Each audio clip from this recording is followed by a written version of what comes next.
Marine Survey Flight, Chatham Harbor Master, go ahead. I have a shark 500 feet from the entrance to Chatham Harbor. Great white sharks are back in the same waters where Jaws was filmed. On Cape Cod, a day at the beach takes on new meaning. The sharks are big. It's time for some new decisions, and the town's going to have to really think about what to do next. The pressure is on as town officials and the local shark expert try to figure out what's going on Man, that's a big shark. and whether it's safe to go in the water. Slow ahead. Slow ahead. I can go slow ahead. Come on down and jump some of this.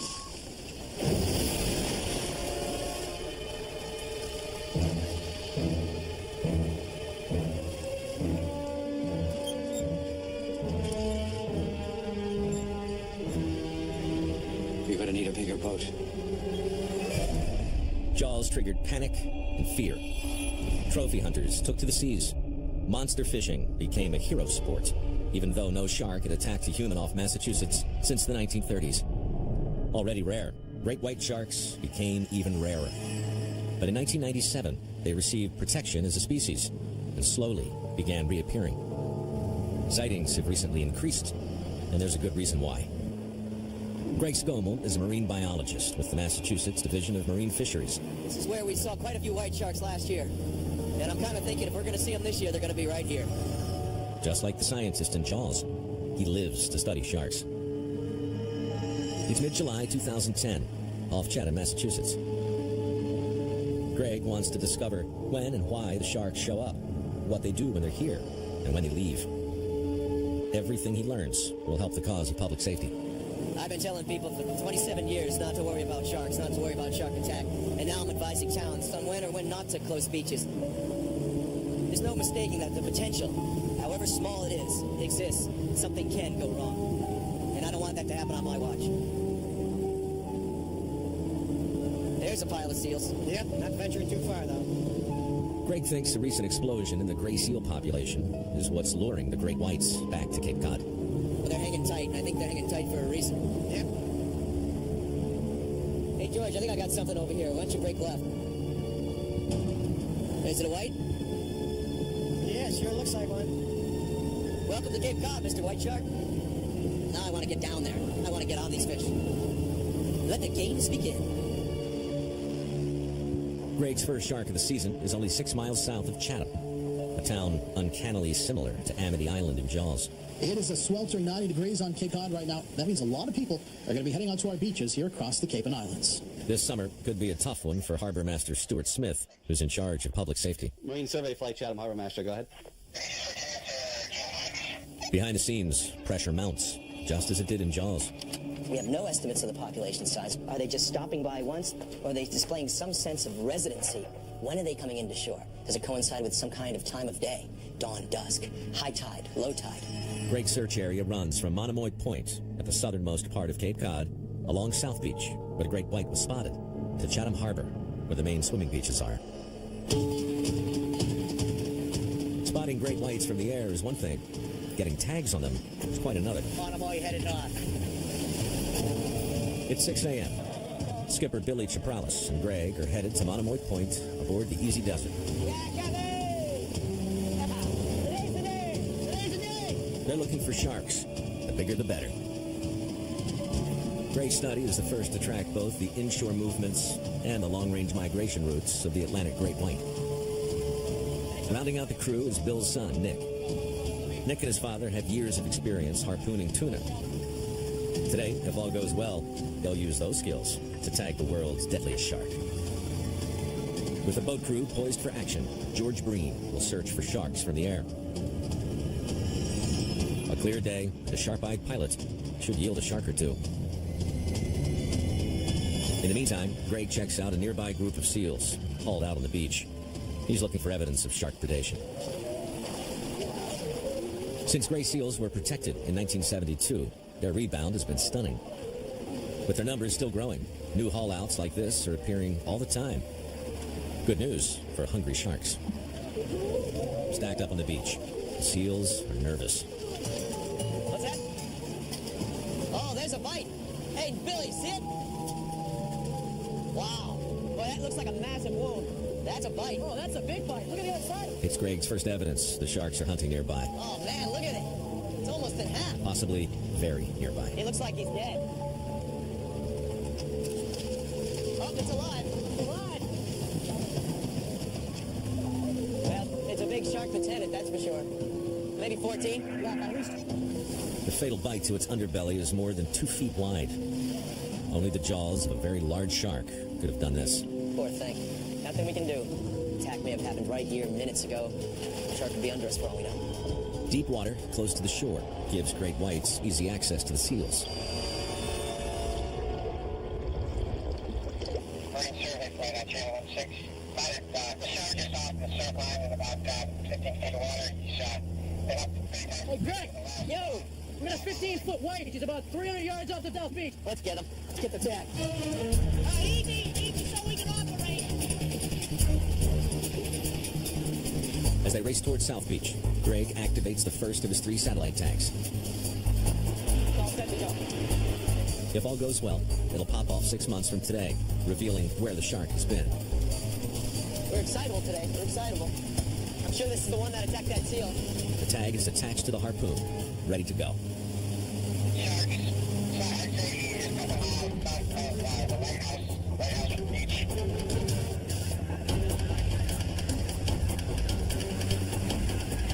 He's got 2 seals that he keeps coming into, and he gets close to them, and it kind of turns off. And each time he turns, he's getting a little bit closer. Billy has years of experience spearing fast-moving tuna fish.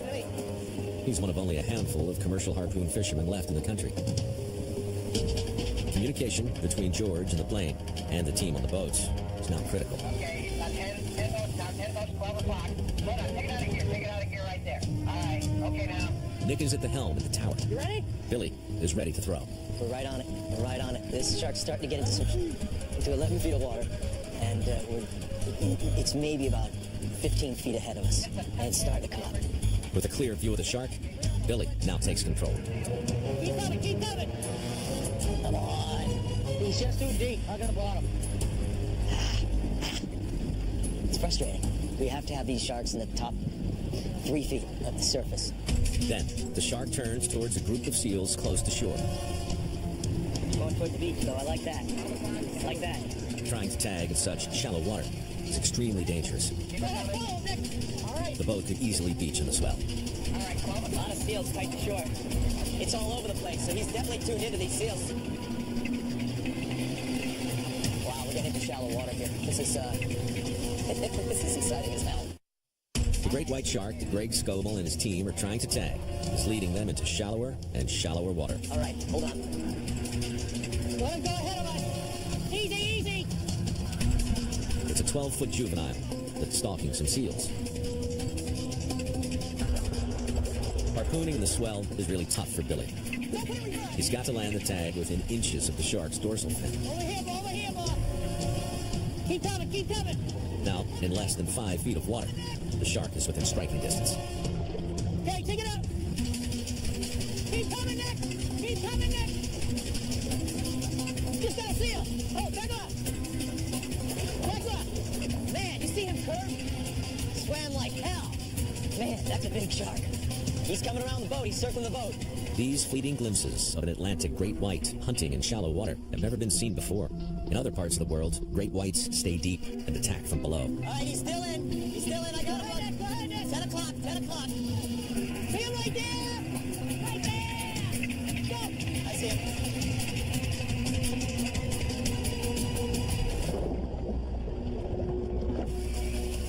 All right. There he is, right there. Look at that. There he is. Damn, nice work, Billy. Nice. Nice. Hooray! Coming up. Let's go get him.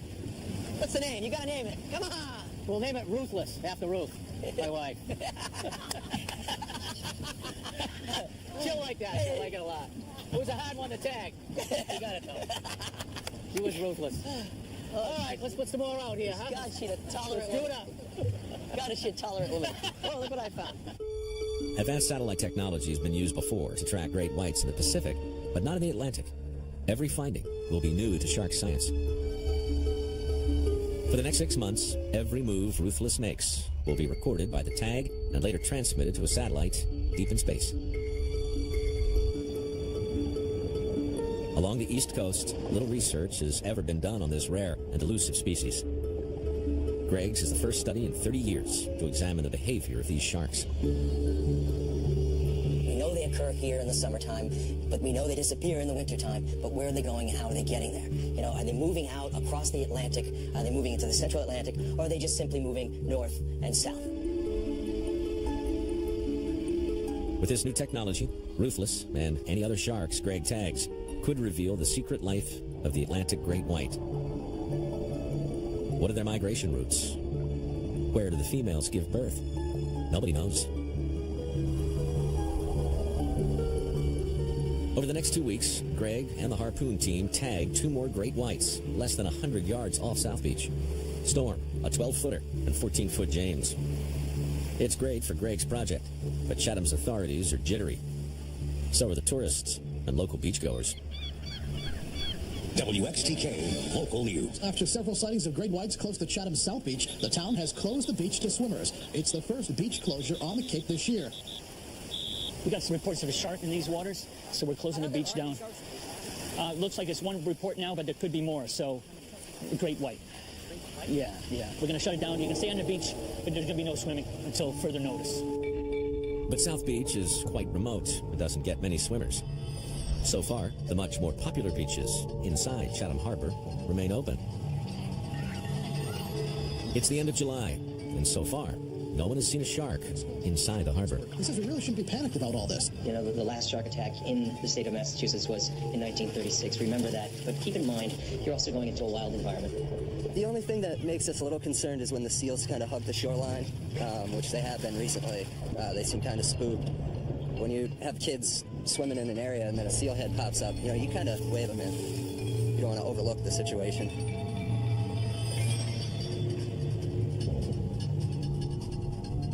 Over the last few years, seal numbers have been increasing inside the harbor. Now, hundreds cluster on sandbars less than half a mile from the swimming beaches. Lots of shark food, moving around unpredictably. Greg is keeping a close eye on these seals for telltale signs. You seen any injured ones, John? You know, like a bite wound out of it? No. If sharks are hunting here, it would be a game changer. There's a tug of war going on. You got the conservationists who believe this is a restoration to previously existing conditions. Then you got the other part of town who says the gray seal is a menace. There's not a lot anyone can do about it. This is a protected species. The seals have had a huge impact on local fishermen. When I grew up, this place would be loaded with bass right now. That's all gone now because of the seals. I'd like to see 10,000 sharks here and wipe those seals out. I think they're great. I mean, I don't go swimming in the ocean, though, either. On August 7th, pilot George, working with Greg and the Easy Does It crew, spots a shark just outside the entrance to Chatham Harbor. If the sharks are going in the harbor, that means it's time for some new decisions. The town's going to have to really think about what to do next. But it's not inside the harbor yet, and Greg decides they should try to tag it while keeping a very close eye on its whereabouts. Marine Survey Flight Chatham Harbor Master, go ahead. You have a restaurant in the inlet, just outside of Lighthouse Beach. We'll keep you advised. It's the news Stuart Smith has been dreading. It's his call to close the beaches or not. Go, roger that. Stand by. Oh, my. 11 o'clock. It's motoring. Just inside the harbor entrance, Lighthouse Beach is less than half a mile away and packed. Hey! There he goes. There he goes. All right. Another tagged shark. Oh, yeah. Greg's fourth. Do you see him, Nick? Yeah. He's going in. Oh, my. Good kid. Keep an eye on him. But the 12-foot predator is now headed straight for the beach. You say just outside the inlet?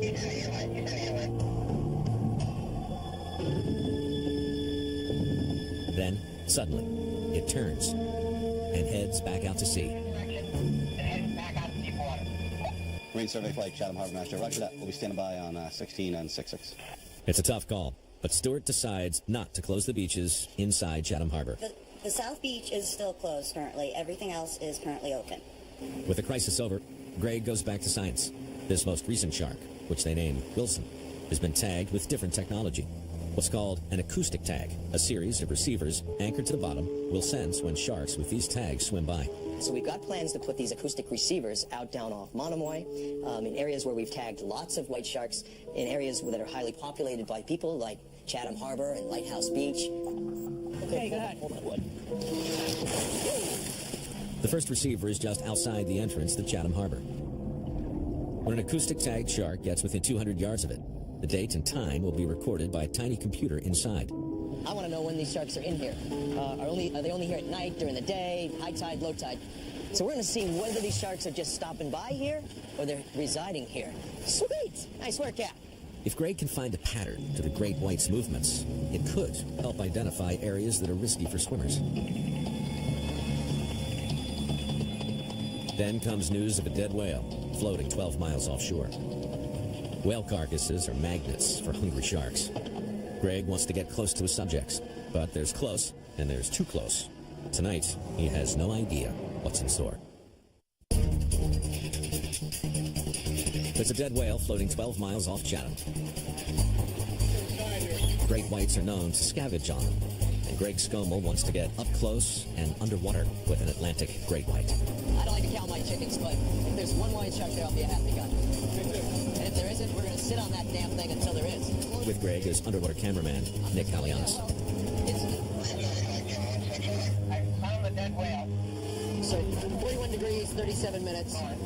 69 degrees, 40.75 minutes. Any sharks on it? The whale is loaded with sharks. It's loaded.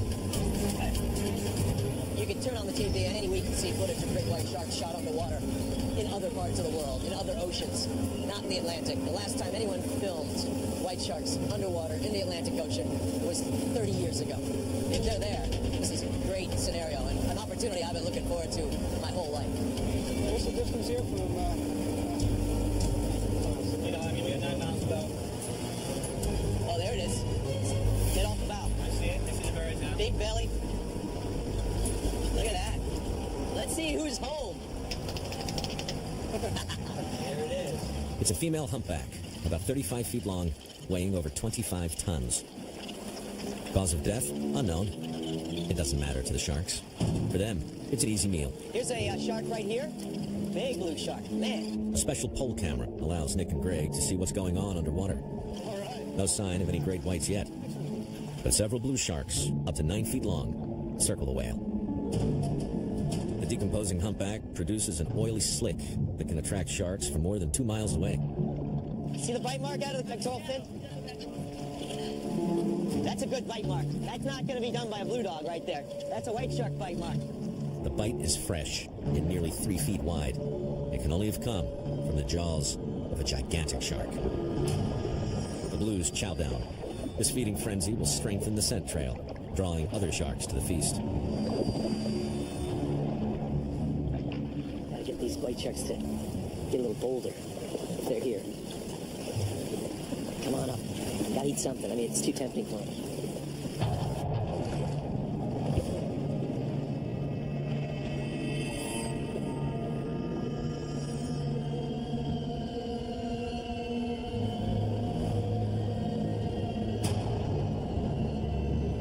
That's a shark right there. Look at that shark. Oh, man. That's a big shark. We're gonna need a bigger boat. Look at that fish. He's at least maybe 18 feet long. This is the first time an Atlantic great white shark has been filmed underwater for over 30 years. That's a beautiful thing. At 18 feet, it's also one of the largest ones ever filmed. Son of a... God, that's a good one. The largest officially documented is 21 feet. Yeah! He's checking this whale out, and he's gonna eat something soon. Oh, he's going for it. Going for it.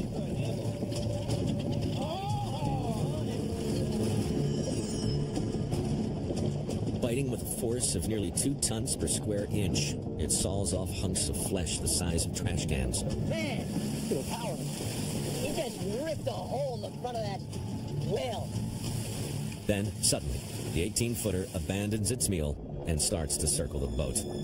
They don't know what it's doing, but it's coming so close, Greg decides to try and tag it. All right, baby, come on. Get him hard.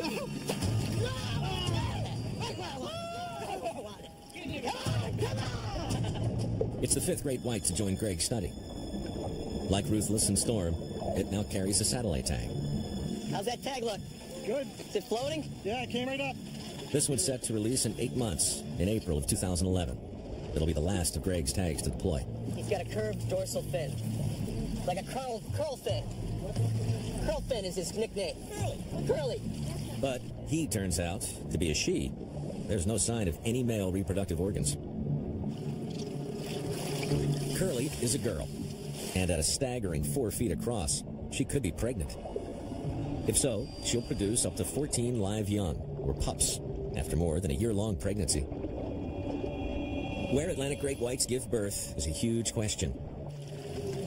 But now there's a chance that Curly could reveal this mysterious location. With Curly still circling right near the boat, Greg makes the decision to put the cage in.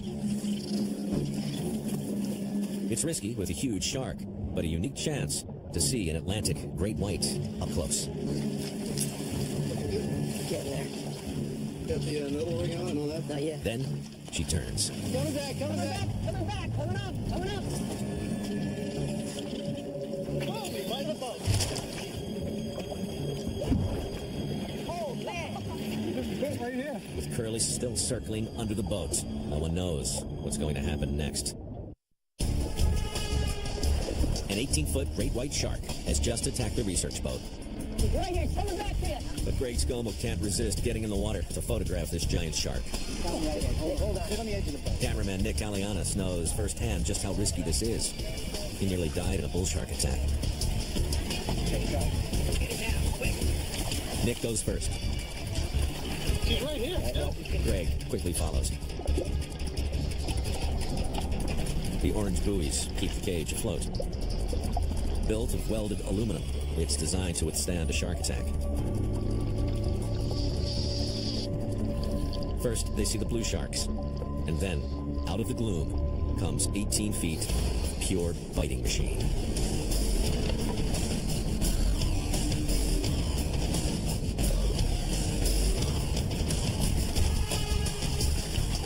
More than 200 2-inch razor-sharp teeth tear into the whale. Then, suddenly, Curly stops feeding and heads right for the cage. She attacks the orange buoys, the only thing keeping the cage from plummeting to the bottom with Greg and Nick inside. Then, she gets trapped on top.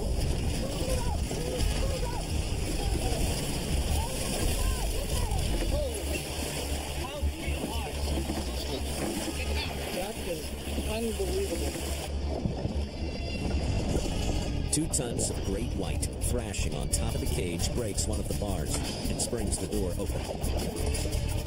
Greg struggles to close it. Curly slams down on the weakened cage again and again, trying to break free.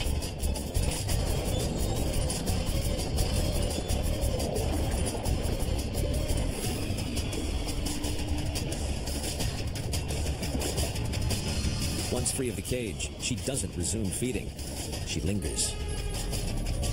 The cage is damaged. If Curly decides to attack, the men are sitting ducks. Yeah. She's right here still. Oh, my word.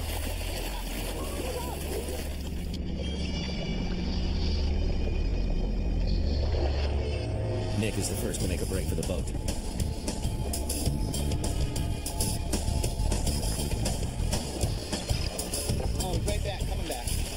Curly approaches, but circles away. Greg makes his move. Hey, man. Come on. It's clear, Greg. Come on out, Greg. Eat the ball. Yeah, its mouth in the ball. Oh, that's unbelievable. Yeah, that's what I saw. I just shot up, and then all of a sudden, you know, all this banging, and then all of a sudden, I guess my head was right underneath it. And I just took a little hit, and my head is still ringing. Yeah, this was welded on. Completely broke it off. All I was thinking about is, okay, what's the worst case scenario here with this thing on top of the cage? And all I'm thinking is I end up on the bottom. or it tows me off to Never Never Land. I did not like it at all. The shark had total control over us because the cage was moving as the shark undulated and struggled. And I kept thinking that I just need to get to the bottom of this cage and hold on tight because it's a hell of a ride. Luckily, she got out. It's no better than that. You couldn't have planned that. So what are you going to do tonight? Like get an ice cream to top off the day? I'm going to Disneyland. Yeah, I think you've already been. With her tag in place, Curly's every move will be recorded over the next 8 months. Who knows what secrets will be revealed about the lives of the Atlantic's great whites. We had a great day. Bar none, one of the best days of my life. And a lot of firsts. I mean, you don't get to do this in the Atlantic Ocean. It's just not something you get to do. But we're doing it, and we're pretty damn excited about it.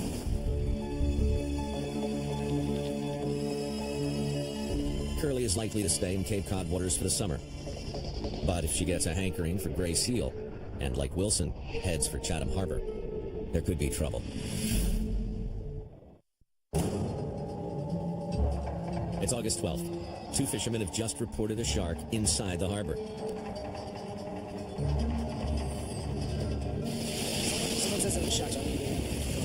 And on Lighthouse Beach, there's another possible sighting. Oh, there it is, right there.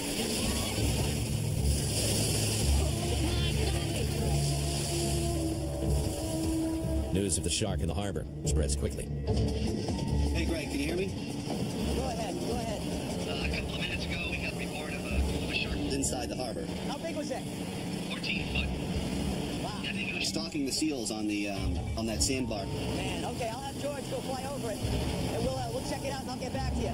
okay. We sent a couple of patrol boats up there as well. It's only the second time ever a great white shark has been sighted inside the harbor. Yeah. This. Harbor Master Stuart Smith acts fast. They closed Chatham Harbor to swimming because of that sighting. Yeah, immediately. We're in the process of closing the beach now, and we'll reevaluate it tomorrow afternoon to decide what further action we might take.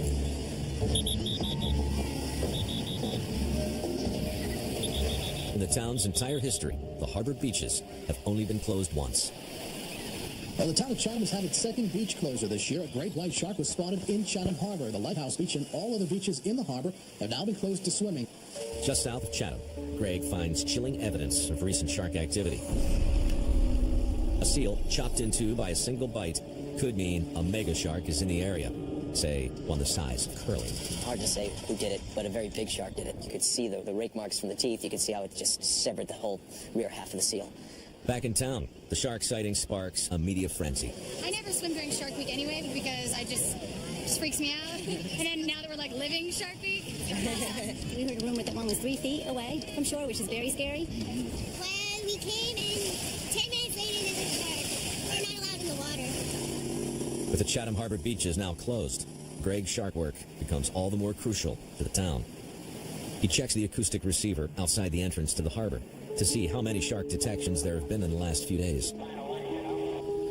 Every time a shark with an acoustic tag, like Wilson, swims within 200 yards, it'll show up in the data. It's connecting. Over 400 detections. 404. It was here on the 6th of August, the 9th, and then it was here for a spell right up until the 11th. So moving up and down. This is not good news for late summer beachgoers.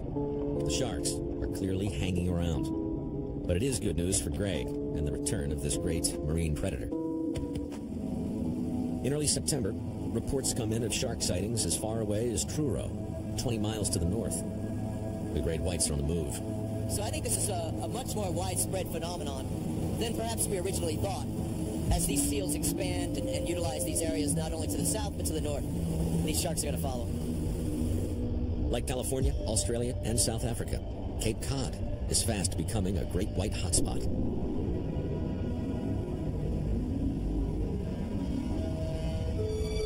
Fall brings colder weather and fewer shark sightings. The water temperature is no longer the shark's preferred 59 to 67 degrees. The beach is empty, and soon only the seals remain.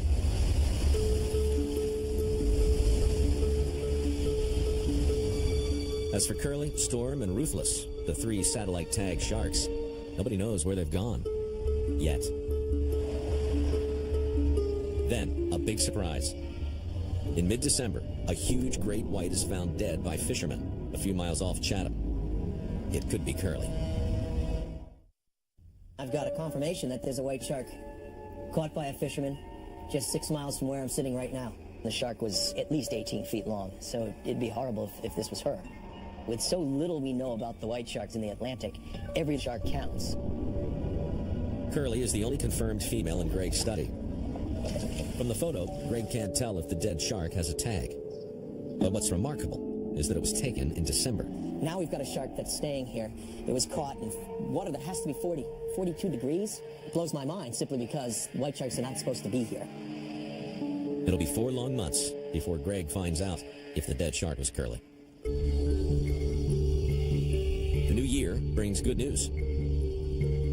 Ruthless, the shark tagged in dangerously shallow water, releases its tag as planned. Greg's study is back on track. We've had some great news. January 1st has come and gone, and Ruthless and her tag has reported. And we're seeing an incredible migratory pattern here. Like Storm and the other sharks Greg studied the year before, Ruthless also headed south along the continental shelf and arrived off the coast of Georgia in November. What's interesting is the North Atlantic right whale also moves to the southern area to give birth to their young. And there seems to be a tremendous amount of overlap between the white shark and the right whale. And we have ample evidence that the white shark is feeding on right whale carcasses. These bites are very, very characteristic, big, deep bites. The waters off southern Georgia and northern Florida are emerging as key wintering grounds for the Atlantic great white. But Ruthless's journey didn't end here. 20 days later, the shark continued south, traveling past Miami and the Florida Keys. It then headed into the Gulf of Mexico, where its tag deployed 240 miles northeast of Cancun, Mexico. This record-breaking journey was more than 1,600 miles long. It proves that Cape Cod sharks are making long migrations up and down the eastern seaboard and beyond.